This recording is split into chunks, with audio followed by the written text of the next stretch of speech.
திரையுலகில் கதாநாயகர்களுக்கு எந்த அளவிற்கு நீண்ட நெடிய வரலாறு இருக்கின்றதோ அதுபோல கதையின் நாயகிகளுக்கும் இங்கே பெரிய வரலாறு உண்டு. எண்ணற்ற கதாநாயகிகளை தமிழ் சினிமா ரசிகர்கள் ஒவ்வொரு காலகட்டத்திலும் கொண்டாடியுள்ளனர். அந்த வகையில் 50களுக்கு பிறகு நடிக்க வந்து பல்வேறு வகையான கதாபாத்திரங்களில் ஆத்மார்த்தமாக நடித்து தனக்கென ஒரு ரசிகர் பட்டாளத்தை உருவாக்கிக் கொண்டவர் சௌகார் ஜானகி.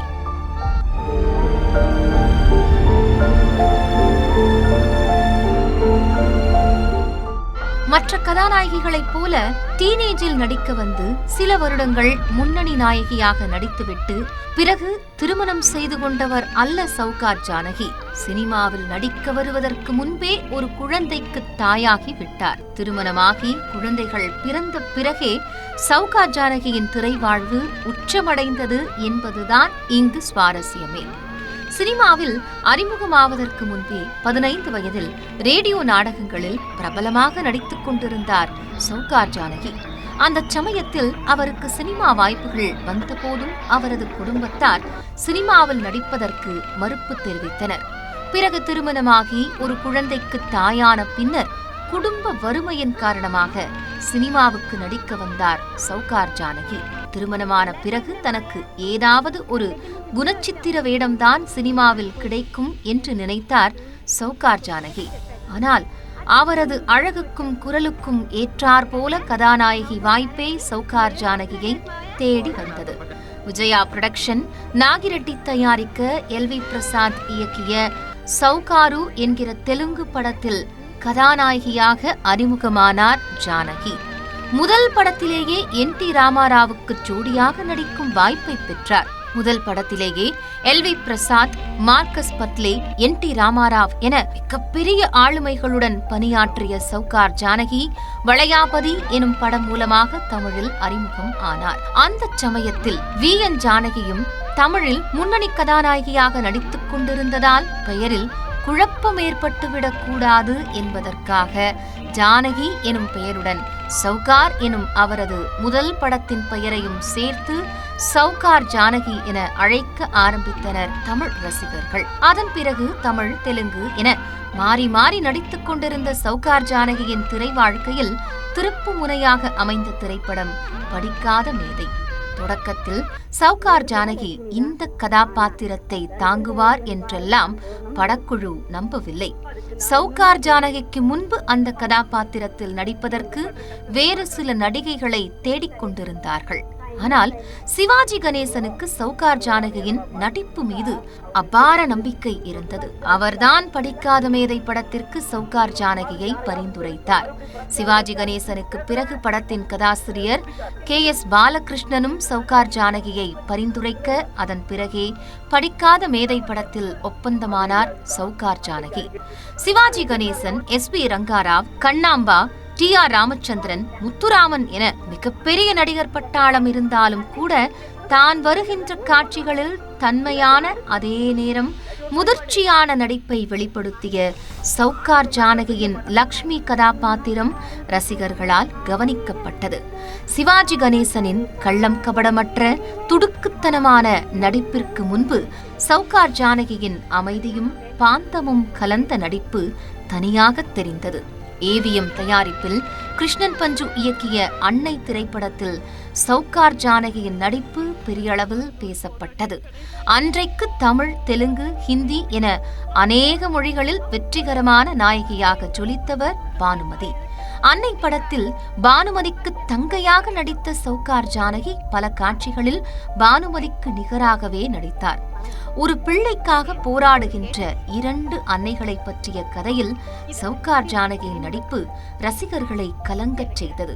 மற்ற படங்களில் முன்னணி நாயகியாக நடித்துக் கொண்டிருந்த சௌகார் ஜானகி நடிகர் திலகம், சிவாஜி கணேசன், பீம்சிங் கூட்டணியில் வெளியாகி வெற்றிகரமாக ஓடிய பா வரிசை படங்களில் முக்கியமான கதாபாத்திரங்களை ஏற்று நடித்தார். பாலும் பழமும், பார்த்தால் பசி தீரும், பார் மகளே பார் போன்ற திரைப்படங்களில் சிவாஜி கணேசனுடன் இணைந்து அற்புதமான நடிப்பை வெளிப்படுத்தினார் சௌகார் ஜானகி.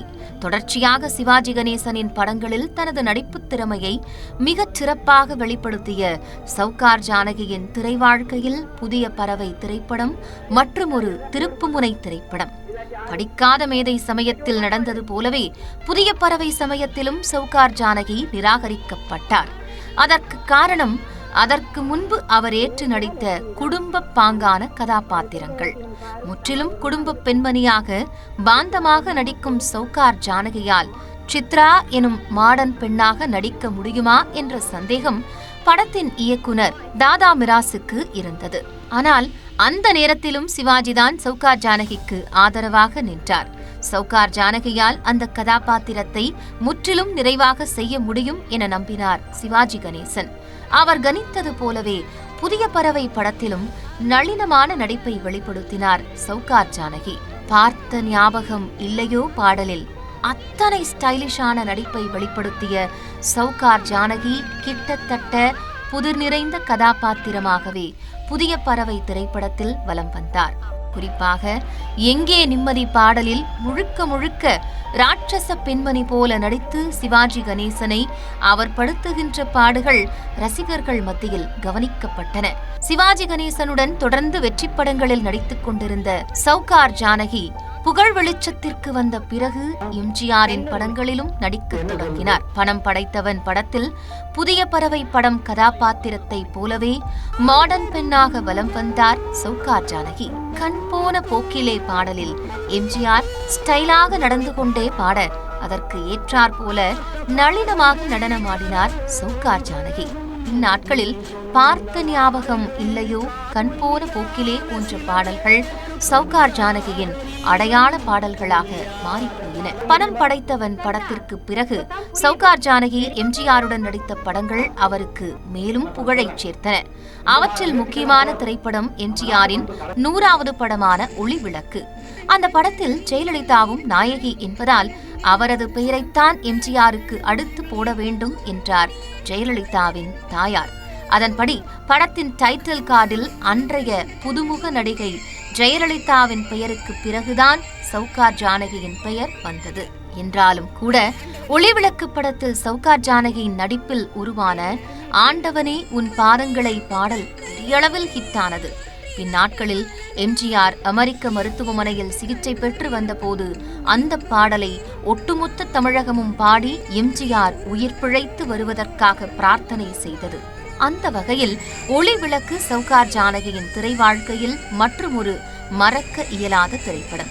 எம்ஜிஆரின் 100வது படத்தில் ஒரு முக்கியமான கதாபாத்திரத்தை ஏற்று நடித்த சௌகார் ஜானகி சிவாஜியின் 125வது படமான உயர்ந்த மனிதனிலும் சிறப்பான கதாபாத்திரத்தை ஏற்று நடித்தார். 50களில் அமைதியே உருவான சாந்தமான நாயகியாக பல படங்களில் ஜொலித்த சௌகார் ஜானகி புதிய பறவை படத்திற்கு பிறகு வித்தியாசமான கதாபாத்திரங்களை ஏற்று நடித்தார். அவற்றில் மீண்டும் சிவாஜி கணேசனுடன் அவர் இணைந்து நடித்த உயர்ந்த மனிதன் சௌகார் ஜானகியின் ரசிகர்களால் கொண்டாடக்கூடிய திரைப்படம். படம் முழுக்க எதிர்மறை கதாபாத்திரம் போல வடிவமைக்கப்பட்டிருந்தாலும் சௌகார் ஜானகி உருகி அழுகின்ற சில காட்சிகள் அவரது கதாபாத்திரத்தை உயரத்திற்கு கொண்டு சென்றுவிடும். சிவகுமார் தான் தன்னுடைய மகன் என சிவாஜிக்கு தெரிய வரும்போது அவர் உடைந்து அழுவார்.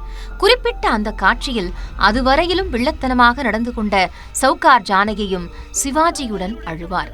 உயர்ந்த மனிதன் படத்தின் உருக்கமான காட்சிகளில் இந்த காட்சி முக்கியமானது. இயக்குனர் சிகரம் பாலச்சந்தர் திரைத்துறையில் அறிமுகமான பிறகு அவரது பல படங்களில் முக்கியமான கதாபாத்திரங்களில் மின்னினார் சௌகார் ஜானகி. கே பாலச்சந்தர் திரைத்துறைக்கு வருவதற்கு முன்பே அவரது நாடகங்களில் ஓர் அங்கமாக இருந்துள்ளார் சௌகார் ஜானகி. நீர்க்குமிழி, எதிர்நீச்சல் போன்ற நாடகங்களில் சிறப்பான நடிப்பை வெளிப்படுத்திய சௌகார் ஜானகி அந்த நாடகங்கள் திரைப்படமான போதும் ரசிகர்கள் கொண்டாடும்படியான நடிப்பை வெளிப்படுத்தினார். அவற்றில் எதிர்நீச்சல், பாமா விஜயம் போன்ற திரைப்படங்கள் குறிப்பிடத்தக்கவை. எதிர்நீச்சல் திரைப்படம் பாலச்சந்தர் மற்றும் நாகேஷின் திரை வாழ்க்கையில் முக்கியமான திரைப்படம். படம் முழுக்க பல கதாபாத்திரங்கள் திரையில் ஜொலித்தாலும் கூட சௌகார் ஜானகியின் பட்டுமாமி கதாபாத்திரம் கலகலப்பான பாத்திரமாக படம் முழுக்க வலம் வந்தது. சினிமா அதிகம் பார்க்கும் பழக்கம் கொண்ட பட்டுமாமி மற்றவர்களுடன் பேசும்போது அவர்களிடம் சினிமாவையே எடுத்துக்காட்டாக வைத்து பேசுவார். படத்தில் பாலச்சந்தர் எழுதிய வசனங்களும் அவற்றை சௌகார் ஜானகி பேசிய விதமும் எதிர்நீச்சல் பட்டுமாமி கதாபாத்திரத்திற்கு பலம் சேர்த்தன. குறிப்பாக ஸ்ரீகாந்துடன் அவர் ரகலை செய்த அடுத்தாத்து அம்புஜத்த பாத்தேலா பாடல் பின் நாட்களில் சௌகார் ஜானகியின் அடையாள பாடல்களுள் ஒன்றாக மாறியது. ஆரம்ப காலகட்டத்தில் ஒருவிதமான சாந்தமான நடிப்பை வெளிப்படுத்திய சௌகார் ஜானகி பாலச்சந்தரின் பட்டறைக்குள் நுழைந்த பிறகு பல நகைச்சுவை கதாபாத்திரங்களை ஏற்று நடித்து வந்தார். அவற்றில் பாமா விஜயம் பார்வதி கதாபாத்திரம் அட்டகாசமானது. நடிகையான ராஜஸ்ரீக்கு தனது வயது தெரிந்துவிடக் கூடாது என்பதற்காக தான் பெற்ற பிள்ளைகளையே மறைத்து வைத்து நாடகமாடும் அசட்டுத்தனம் நிறைந்த போலி கௌரவம் கொண்ட குடும்ப பெண்மணியாக அசத்தியிருந்தார் சௌகார் ஜானகி. சீராக சென்று கொண்டிருக்கின்ற சௌகார் ஜானகியின் வாழ்வு ஒரு நடிகையின் வரவால் எப்படியெல்லாம் மாறுகின்றது என்பதை நகைச்சுவையாக கூறிய பாமா விஜயம் சௌகார் ஜானகி கே பாலச்சந்தர் கூட்டணியில் வெற்றி படமாக கொண்டாடப்பட்டது. 50கள் தொடங்கி 70கள் வரையிலும் பலவிதமான கதாபாத்திரங்களில் நடித்த சௌகார் ஜானகி ரஜினிகாந்தின் ஆரம்ப நாட்களில் அவருடன் இணைந்து நடித்து நகைச்சுவையில் வெளுத்து வாங்கிய திரைப்படம் தில்லுமுள்ளு. நடிகை சௌகார் ஜானகி போலவே தோற்றம் கொண்ட மீனாட்சி துரைசாமியாக படம் முழுக்க அவர் அடித்த லூட்டி அமர்க்கலமானது. எங்கே சென்றாலும் தன்னுடன் ஒரு புகைப்படக்காரரை அழைத்துச் செல்லும் பப்ளிசிட்டியை அதிகம் விரும்புகின்ற பெண்மணியாக நடித்த சௌகார் ஜானகி சம்பந்தப்பட்ட காட்சிகள் தில்லுமுள்ளு படத்தின் ஹைலைட் காட்சிகள். தேங்காய் சீனிவாசன் முதன்முறையாக ரஜினிகாந்தின் வீட்டிற்கு வருகின்ற காட்சியில் சௌகார் ஜானகியும் ரஜினிகாந்தும் மாறி மாறி பொய் சொல்வார்கள். குறிப்பிட்ட அந்த காட்சியில் பதற்றம் தோய்ந்த உடல் மொழியுடன் சௌகார் ஜானகி நடித்த விதம் அத்தனை நகைச்சுவையானது. 1950ஆம் ஆண்டில் நடிக்கத் தொடங்கிய சௌகார் ஜானகி தென்னிந்திய சினிமாவில் 50 வருடங்களுக்கும் மேலாக நடித்த நட்சத்திரம். நடிக்க வந்த முதல் படத்திலிருந்தே யாருடைய பின்னணி குரலும் இல்லாமல் சொந்த குரலில் பேசி நடித்த சௌகார் ஜானகி தமிழை சரியாக உச்சரித்து நடிக்கக்கூடிய நடிகைகளில் முக்கியமானவர்.